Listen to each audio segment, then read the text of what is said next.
میں پوچھا جا رہا ہے امام کعبہ شیخ حمید سے. امام و خطیب مسجد الحرام مکۃ المکرمہ شیخ حمید سوالوں کے جواب دیں گے. حياكم الله وحيا الإخوة المستمعين والمستمعات. إذاعة القرآن الكريم. بارك الله فيكم. نستهل هذه الحلقة برسالة أرسل بها السائل المستمع الكريم أبو محمد من اليمن. أبو محمد يمن سے. ما حكم لبس العباءة للمرأة إذا كان فيها زينة وملفتة اس برقے یا اس عبایا کے بارے میں حکم پوچھا جا رہا ہے جس پہ زیب و زینت کے لیے کچھ کام کیا جاتا ہے. ويقومن بلباس الجلباب الذي يغطي الزينة، ولكن هذا يكون سببا في انتشار العباءات المزينة بين عوام الناس. فيقول اب اس طرح کے جو لباس پہن لیے جاتے ہیں ان سے زیب و زینت ظاہر ہوتی رہتی ہے، تو اس کا کیا حکم ہے؟ صلی اللہ وسلم وبارک علی خیر خلقہ نبینا محمد وعلى آلہ واصحابہ واتباعہ بإحسان. آمین اللہم آمین. اللهم علمنا ما ينفعنا وانفعنا بما علمتنا. اللهم آمين يا رب. اللهم علمنا ما ينفعنا وينفع ما علمتنا وزدنا علما. بہت خوبصورت دعا. آمین. اس علم جو ہم نے سیکھا ہے یا جو تو نے عطا فرمایا ہے اسے نفع بخش بنا دے اور ہمیں نفع بخش علم حاصل کرنے کی توفیق عطا فرما.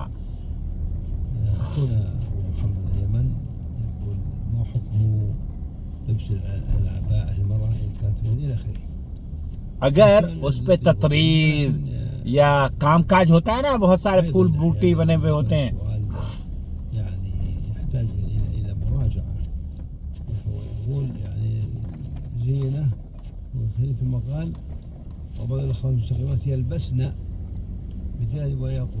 بلبس الجلباب الذي يغطي، ثم يقول ولكن يكون هذا سبب على الأعمال المزينة.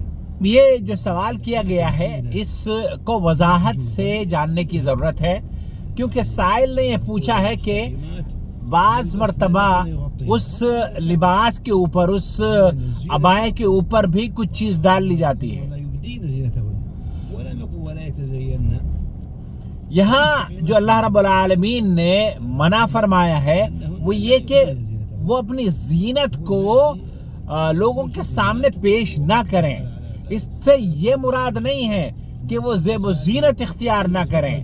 اب اگر ایک عورت اپنے لباس میں زیب و زینت اختیار کرتی ہے اور اس کے اوپر کوئی چادر ڈال لیتی ہے یا کوئی عبایا ڈال لیتی ہے تو وہ بالکل صحیح ہے، کیونکہ اس نے دوسروں کی آنکھوں سے اپنی زیب و زینت کو، غیر محرم مردوں سے اپنی زیب و زینت کو چھپایا ہوا ہے. العاميات أن فلانة المستقيمة تلبسها، نقول نعم هي تلبسها ولكنها تضع فوق الجلباب، أنت معمل مثلها. آپ نے چونکہ جلباب پہننے کے بارے میں بتایا ہے اپنے سوال میں، تو ایک ایسی عورت جو کہ زیب و زینت اختیار کرتی ہے اور اس کا عبایا بہت ڈیزائن والا ہے اور اس کے اوپر وہ چادر اوڑھ لیتی ہے، تو اس نے تو اس کو چھپا لیا ہے نا.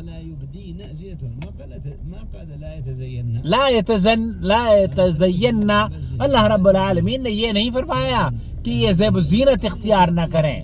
زیب و زینت اختیار کرنا عورتوں کا حق ہے اور یہ ان کی خوبصورتی ہوا کرتی ہے، بلکہ جو عورتیں زیب و زینت اختیار نہیں کرتی ہم تو ان کو نصیحت کرتے ہیں کہ وہ اپنے زیب و زینت اختیار کریں، ایسے کپڑے پہنیں جو ان کے شوہر یا گھر والوں کو، جو ان کے محارم ہیں، وہ خوشگوار محسوس ہوں. عطر لگائیں، ایسا نہ ہو کہ صبح سے شام تک کولے کی بیل کی طرح سے وہ جو عورتیں ہوتی ہیں نا گھروں میں کام کاج کرتی ہوئی اور صبح سے شام تک کام میں لگی رہتی ہیں اور بدبو سے ان کا جسم بہک رہا ہوتا ہے. تو آپ بھی اگر خاتون ہیں تو اس بات کا خیال رکھیں کہ اللہ تعالیٰ نے آپ کو منع نہیں فرمایا ہے کہ آپ زیب و زینت اختیار کریں.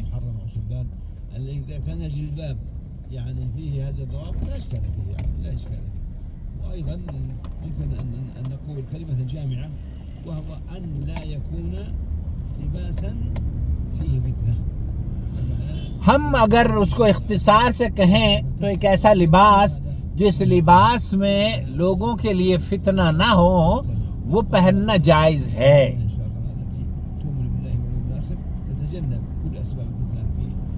ہر اس فتنے سے بچنے کی کوشش کرنی چاہیے جو عورتوں کو بچائے اور مردوں کو بھی بچائے.